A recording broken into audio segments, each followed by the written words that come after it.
brought to you by Silver Pumps. Top quality और consistent performance के लिए सिर्फ सिल्वर पंप नाम याद रखना। जिन पे वार हुआ उन्हीं को जेल भेज दिया। सोचो, वार जिस पे हुआ उसी को जेल भेज दिया। मिश्रा जी कम से कम बोल तो रहे हैं, उन्हें सजा बोलने की मिली है। जैसे किसी को खाता नहीं भाता, हाथा नहीं भाता, हाथा तो समझ रहे होंगे ना, हाथा ही नहीं भाता, किसी को पसंद ही नहीं है, तो समझ लो यही बात है कि मिश्रा जी क्योंकि सरकार के खिलाफ समय समय पे कुछ बात कह दे रहे थे।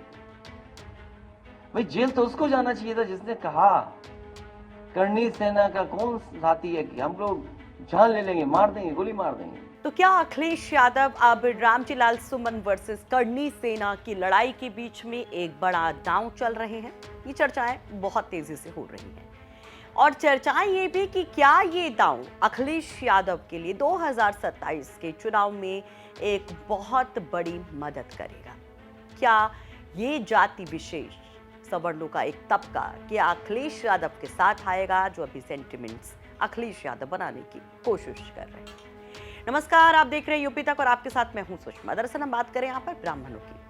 जब हम सवर्णों की पॉलिटिक्स की बात करते हैं तो ठाकरों के बाद एक बड़ा तबका ब्राह्मणों का उत्तर प्रदेश में नजर आता है। नंबर्स के लिहाज से भी ये वोटर काफी महत्वपूर्ण है और इतिहास गवाह है कि इस वोटर ने सत्ता के हेर फेर में अपना बड़ा योगदान हमेशा से दिया। फिर चाहे वो मायावती की पूर्ण बहुमत की सरकार 2007 में बनवाने की बात कही जाती हो या फिर 2012 में समाजवादी पार्टी के लिए एक बड़ा रास्ता जीत की ओर तय करवाने के सबसे अहम वोटर के तौर पर उसे जाना जाता हो। अब अखिलेश यादव इसी ब्राह्मण वोटों को साधने की कोशिश कर रहे हैं।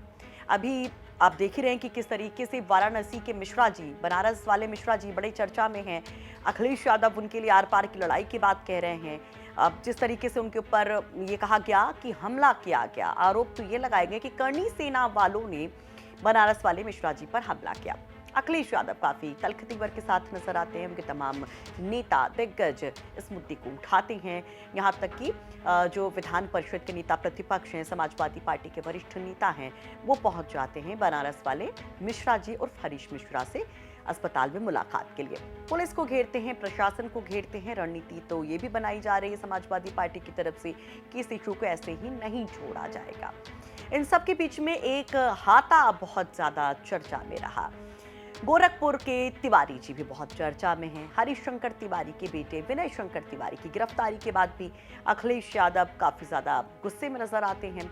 विनय शंकर तिवारी के बेटे से मुलाकात करते हैं और आश्वासन दिलाया जाता है कि विनय शंकर तिवारी के लिए समाजवादी पार्टी योगी सरकार को घेरेगी।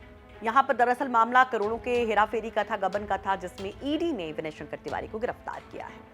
एक बड़ी बैठक होती है इन ब्राह्मण नेता के लिए। तो सवाल उठते हैं कि बैक टू बैक अभी हाल फिलहाल में ब्राह्मण नेताओं से नजदीकियां या ब्राह्मण नेताओं के लिए आवाज उठाना या अखिलेश यादव की एक बड़ी रणनीति है। बड़ी रणनीति से इस तरह से माना जा रहा है क्योंकि आप देख ही रहे हैं कि किस तरीके से दलित वर्सेस ठाकुर की लड़ाई उत्तर प्रदेश की पॉलिटिक्स में देखने को मिल रही है। ठाकुर अखिलेश यादव से नाराज बताया जा रहा है और लाजमी भी है। जिस तरीके से समाजवादी पार्टी के सांसद रामजी लाल सुमन ने राणा सांगा को लेकर एक स्टेटमेंट दिया, उस पर अखिलेश यादव ने जिस तरह से डिफेंड किया या यूं कहें कि अपने सांसद के साथ खड़े नजर आए, उससे ठाकुर बिरादरी काफी नाराज है। तो ये कहा जा रहा है कि अब अखिलेश यादव नॉन ठाकुर सवर्णों को साधने की कोशिश में जुट गए हैं और इसके लिए वो सीधे ब्राह्मणों को हिट कर रहे हैं, ब्राह्मणों को अपनी तरफ लाने की कोशिश कर रहे हैं।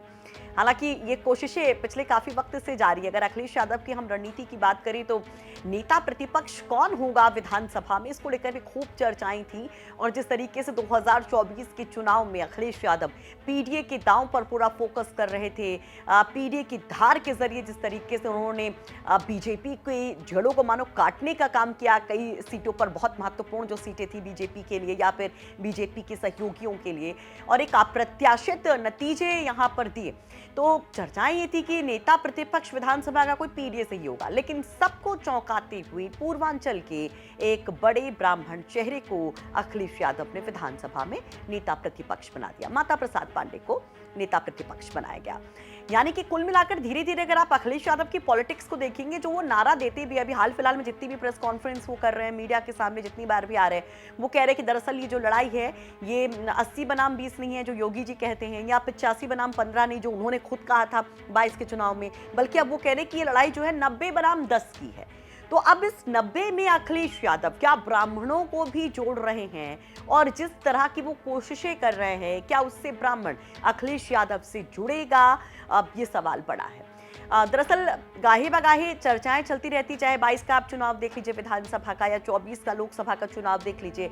बार बार कहा जाता है कि संवरनों में ब्राह्मण जो है उसके पास विकल्प नहीं है, वो बीजेपी से खुश भी नहीं है, लेकिन जाए तो किधर जाए, और इसलिए वो बीजेपी की तरफ एनी हाउ चला जाता है। अब उसको एक बड़ा विकल्प देने की कोशिश अखिलेश यादव कर रहे हैं, लेकिन क्या वाकई में ब्राह्मणों के लिए अखिलेश यादव एक बड़ा विकल्प बनेंगे? लेकिन अब जिस तरीके से अखिलेश यादव के नेता ही जो बयानबाजी कर रहे हैं मंदिरों को लेकर, मठों को लेकर, क्या कहीं वो इस राह में रोड़ा तो नहीं बनेगा? इंद्रजीत सरोज की हम बात करें, जिन्होंने हाल फिलहाल मंदिर को लेकर एक विवादित बयान दिया। ब्राह्मणों के सेंटिमेंट को साधने की अखिलेश की कोशिश में ऐसे नेता कहीं बहुत बड़ा खलल तो नहीं पैदा करेंगे, ये सवाल भी। हालांकि अखिलेश यादव ऐसे नेताओं की अब पेंच कसना भी शुरू कर चुके हैं और सीधे सीधे कह रहे कि इस तरह का कोई बयान किसी भी नेता की तरफ से स्वीकार्य नहीं होगा। फाइनली ब्राह्मण क्या 27 में अखिलेश को एक विकल्प के तौर पर देखेगा? आपको क्या लगता है? तिवारी जी, मिश्रा जी जैसे नेता जो हैं या जो मुद्दे जो हैं, क्या अखिलेश उसे भुना पाएंगे वोटों के तौर पर? अपनी राय कमेंट बॉक्स में जरूर रखिए।